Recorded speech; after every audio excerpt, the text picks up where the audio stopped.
Hey guys, we're gonna go ahead and just knock out a quick video review, a side-by-side comparison of the Daniel Defense M4 V4 and the ARFCOM billet rifle. So to start off, I'll just say this real quick. The Daniel Defense M4 V4 I bought from the factory as one complete rifle, and then of course I added the small accessories like the buttstock, pistol grip, EOTech, backup iron sights, and angled foregrip. The ARFCOM billet rifle, I bought the receiver set separate, the rail, the barrel separate. The only thing that was actually complete when I bought it was the lower receiver, and I've changed a few things out on that. So I guess we'll start from the bottom and go up. So to start off, the Daniel Defense M4 V4 comes standard with a Magpul MOE stock, which is their most basic version. It's still a really reliable stock, and it's just really good. Now I know Daniel Defense has updated their furniture since then, so they're no longer using the Magpul furniture on their rifles.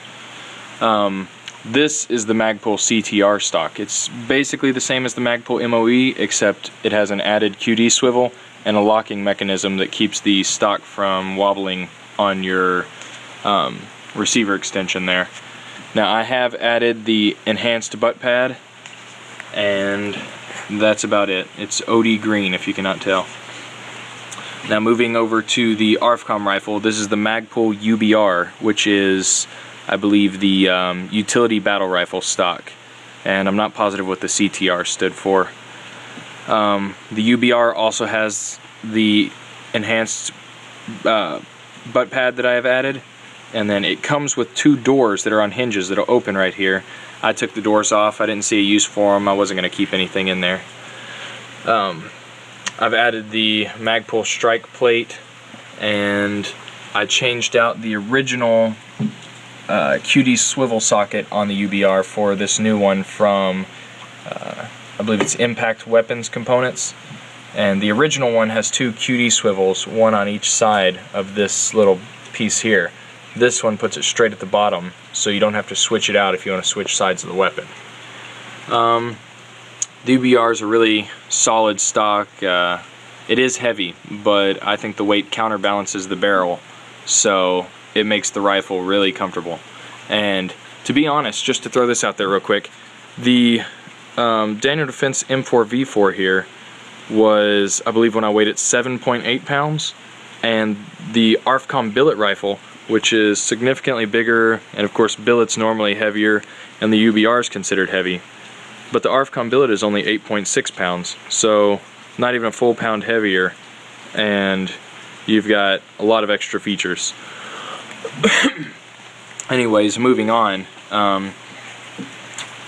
the DDM4, instead of having the QD socket built onto the stock / buffer tube, the DDM4 is on the rear end plate of the receiver, and of course, like all QD sockets, it just pops out and then you can put it back in place, and that's the same on the ARFCOM rifle.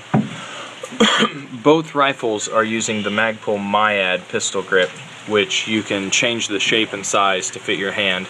I actually like the size I've got on this rifle better, and I just haven't gotten around to changing this one out yet. You can see how it's got more of a curve there, whereas this one's flatter. Now, moving into the actual receivers themselves, which is the upper receiver, lower receiver, the Daniel Defense is forged, so it's just got that same basic shape as every other mil-spec AR-15. So you can still change out your trigger guard and things like that.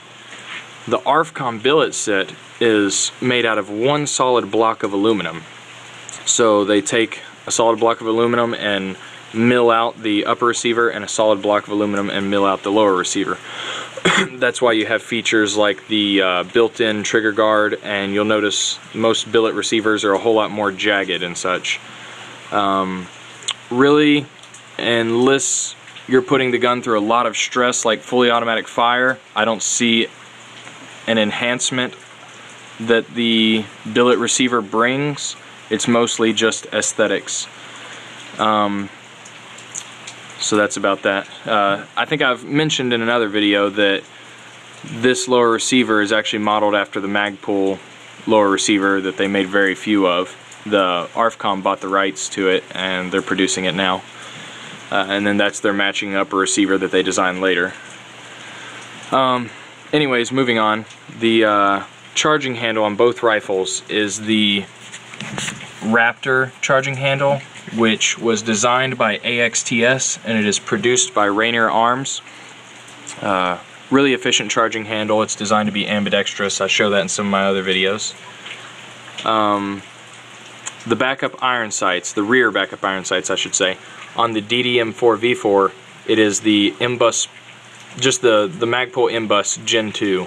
And those are polymer sights, and they have a quick release where you push and they just pop up. For price, these are some of the best ones you can get if you're trying to keep a good budget. I think for the set they're less than $100, and they've done some tests on them and you know, side-by-side comparisons with other backup iron sights, and they're extremely good backup iron sights, really durable. On the ARFCOM build, I have the M-Bus Pro backup iron sights, which are essentially sort of a third generation, but they kind of branch off and do their own thing because they are steel construction versus the polymer that Magpul's used to using. They don't feature the spring pop-up like the others over here, but in return you get a much lower profile sight and a much sturdier sight. You don't have to worry about springs breaking or anything, and I mean, you can kind of see the size difference there. I do like the M-Bus Pros better. I don't see the need for a backup iron sight that springs up. The M-Bus Pros, the rear sight is hand adjustable, but the front sight you actually have to have a tool for.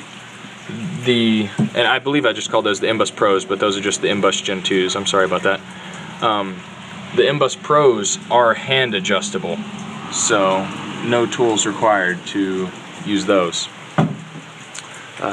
Moving forward from that, some of the features that are offered on the Daniel Defense receiver are just the, well, I should say they're just the standard features. So just your standard mil-spec receivers, you know, just a selector switch on one side, not the other, regular mag release, and regular bolt catch. Now I did add the Magpul bad lever, which allows me to lock the bolt to the rear and release the bolt from the right side of the weapon where it comes out down here in the trigger well. The Daniel Defense does produce their rifles and add the Magpul enhanced trigger guard. It's not common for most companies to do out of the factory. Now the ARFCOM billet, since it is a billet receiver, they can do a whole lot more with it. So it offers a ambidextrous bolt release. So instead of just releasing the bolt from right here with your standard ping pong paddle, you can now release it from the right side of the weapon, although you cannot lock it to the rear from the right side of the weapon. You do have your standard mag release, but if you turn it over, you have an ambidextrous mag release on this side so that you can grab it like that, pull it out, or whichever way you prefer. The selector switch is the, I believe it's Battle Arms Development makes it, and it is a 45-degree selector and ambidextrous. Now the actual selectors themselves I bought afterwards, and they've been modified, and tritium has been put in them, which are little vials that hold a gas that's actually a byproduct of nuclear waste. It's pretty cool. It'll glow for some 20 years, and it glows on its own with no extra input, no sunlight, none of that. These ones actually glow green, and no, if you're wondering, there's no actual efficient use for that. It's just aesthetics mostly.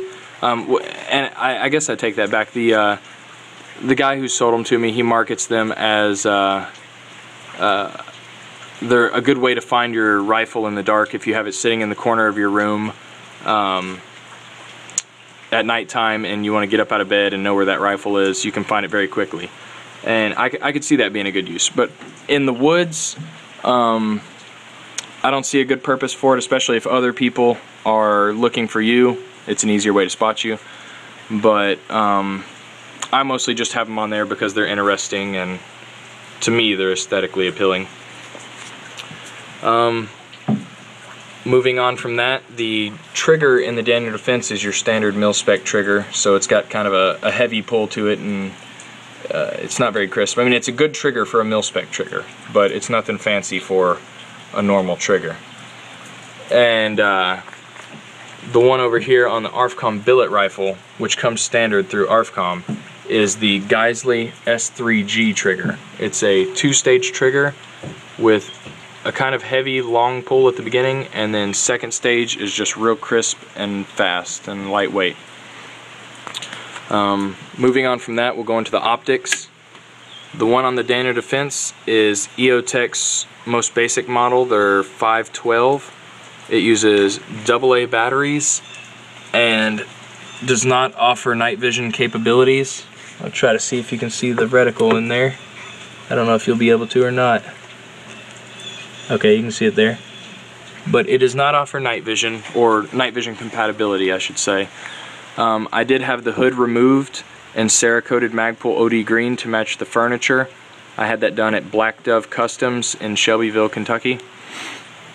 The Daniel Defense rails offer QD swivel sockets, so as you can see, you can also have your sling points there, and the same on the opposite side. I've shown that in some of my videos. Now hopping back over here, this is the EOTech XPS 2-0, which uses the 123 alpha batteries.